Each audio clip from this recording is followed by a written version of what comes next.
there, welcome. Carissa and Brian are right here. Dang it, I did it again. Carissa and Brian are here. Thanks for watching our channel. Thanks for following our story. We've been a little MIA for the past week due to illness. Let me tell you why. We've been sick and I've been out of town, but we are back better than ever. Guess who's back? Back again. Rory's back. Tell a friend. Today we wanted to talk about, we've had a lot of questions about how we get through the stress and how we cope with the struggle of infertility. We wanted to talk about 3 things in no particular order that together we have found have been helpful. We each have our own things that we do, and we'll make separate videos talking about things that I enjoy doing and things that Carissa enjoys doing, because we are very different human beings. But today... But we love each other. Yes. The first thing is our dog. Rory! Rory, come here. Rory. Who can whistle better? Rory, come here. Come here, Rory. So we got Rory in January. Like January 7th, okay? We have to tell you the date. The reason why we got him is because infertility causes a ton of anxiety and stress. It is so stressful. So, you know, we decided we wanted to get a dog. Look at how cute this is. Rory loves to lick Brian's ears all the time. That's all he does for me. That's all he does. He could care less at every other time. He is at Carissa's hip all the time, which is why we got him, to give her some comfort. He fills my mother role. You know, he helps me fill my mother role.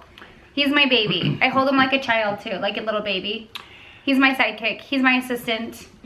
He's my baby. He wants you. We lived in places that we weren't allowed to have dogs. So now that we have our own place that we bought, we can have a dog. And so Rory has come at a good time for us as we've started treatments, as we've failed treatments, as we've gone up and down and whatever. Rory's there to cheer us up. Oh my gosh, when I am upset and crying, he comes over and he just runs right over and he just kisses my little cheeks. All I gotta do is bring the dog to her if she's mad at me, and then it's fine. Rory's like, what's going on? Yeah, I use you. He's so cute. Anyway, so like anybody that's going through infertility, or not even just infertility, any kind of stress, I highly, highly recommend getting some kind of little creature. I mean, whether you're a cat person or whatever. Probably something you can cuddle with, because fish probably won't cut it. I had a leopard gecko. That thing didn't do anything. But cuddle pets. That's what you need. Cuddle pets. He gets me out of the house, right? Like, so sometimes with infertility, it's like you don't want to get up. You don't want to get out of bed. You don't want to go see anybody. But Rory has totally like cheered me up, helped me have a better attitude. He hasn't like given it to me. We go to the dog park. We get outside. I actually go outside. Go for walks. Go for play walks. Pokemon Go. Just kidding. No one does that anymore. We did that for Brian's 29th birthday. Anyway, so yeah, like Rory's been so good. He really is like a baby, right? He is like our little kid, and I treat him like my little kid. Like, I know that there are some people that say, I don't know how anybody could relate their animal or their dog to a child. Well, unless you've not been able to have a child, I can totally relate to that. Rory is our little baby, especially mine. He fills the void. And there are dogs out there, if you have allergies, ask us. My allergies do not flare up. He's usually by us at all times. He's mad that we're not giving him attention. If we don't give him attention, he goes into the corner or something. He's hiding, which is weird. He's always touching me at all times. It's true. So then the second thing that helps us get through this, or that's been really therapeutic, is being able to be so open with our family and our friends. Well, at first it was kind of hard to, I almost felt embarrassed that I was going through this, that it had to be a secret. But then the more I've shared our journey, the more power I felt, the more strength I felt through that. And almost like taking control of this. How do you feel, babe? I feel good. No, like... I feel pretty. Oh, so pretty? Do you feel witty? I feel that a lot of people feel uncomfortable when people ask, when you gonna have kids? Supposed to have kids, come You're on. 30. What's going on? You guys are 30. And people don't want to answer that, or they get sick and tired of answering that, I guess. But we've just been open. Every time somebody's asked us, we said, we're trying. We want kids really bad. And sometimes we try to make it awkward for them. We try all the time. Just kidding.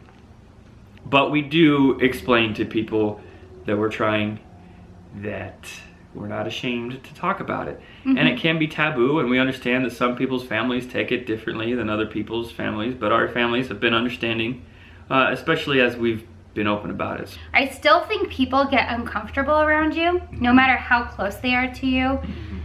Like if someone in your family has a baby, it's almost like they don't know what to say, or if they get pregnant, they feel guilty, or they feel like they can't talk to you about it.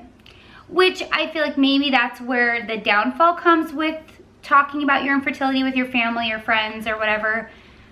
But the pros totally outweigh the cons. It's really been helpful being able to share our journey with our family and our friends and let them know, hey, we're struggling, keep us in your prayers. Or I've had a few friends out here in Kansas City that have just dropped off ice cream to me, or that have just stopped by to see how I'm doing, or dropped off a cake. With people being aware, you feel less alone, I think. Yeah. When people are aware of it, you feel like it's not just us going through it, that people care, and they may not know what to say, but they at least show they care. I don't know how other people are, but I don't mind talking about it.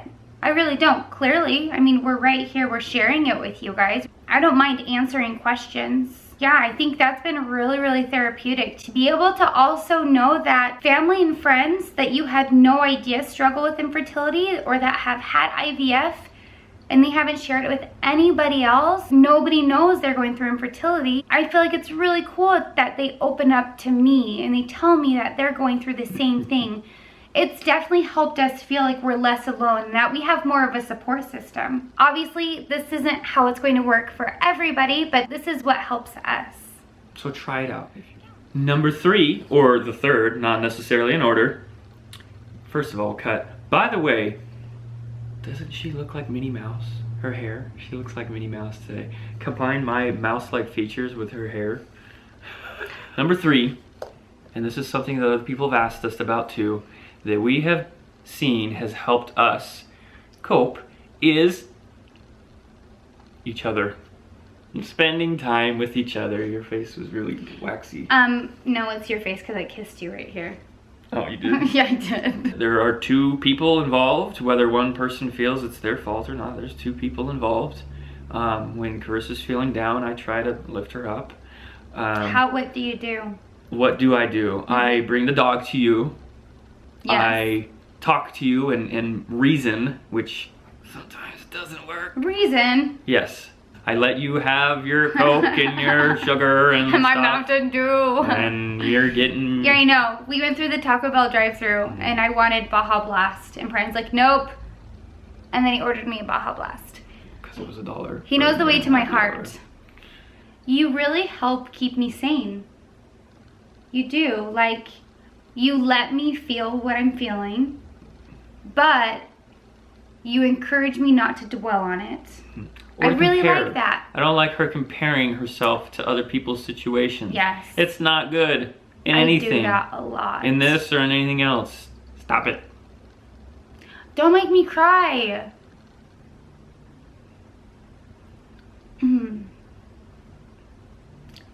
Brian's really great.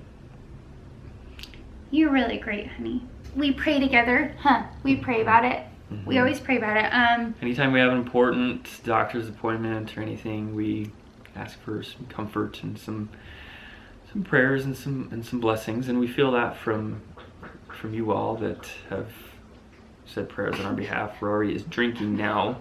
Rory! Who taught you manners? Your mother? Come here! Are you smiling? Come here. So, what do you do to lift me up? What do I do to lift you up? Brian doesn't get down through this, at least as far as I've seen. No, I think he gets down. So when I've had a negative pregnancy test, He gets kind of sad for a couple of days. Well, for a little bit. But he's so dang hopeful. He said in one of our other videos is if there's like a 0.01% chance of something happening in your favor, that he's going to have all of the hope in the world, and he does. March Madness. For me, 60% chance of getting pregnant. Oh, it's the end of the world, you know. That means there's 40% chance that we're not. Yeah. Sometimes we have to do the math. He often looks at the glass half full. I'm the more pessimistic one, and he's the optimist here, and so he definitely balances us out. But I also think do you think it's good that I stay kind of realistic here?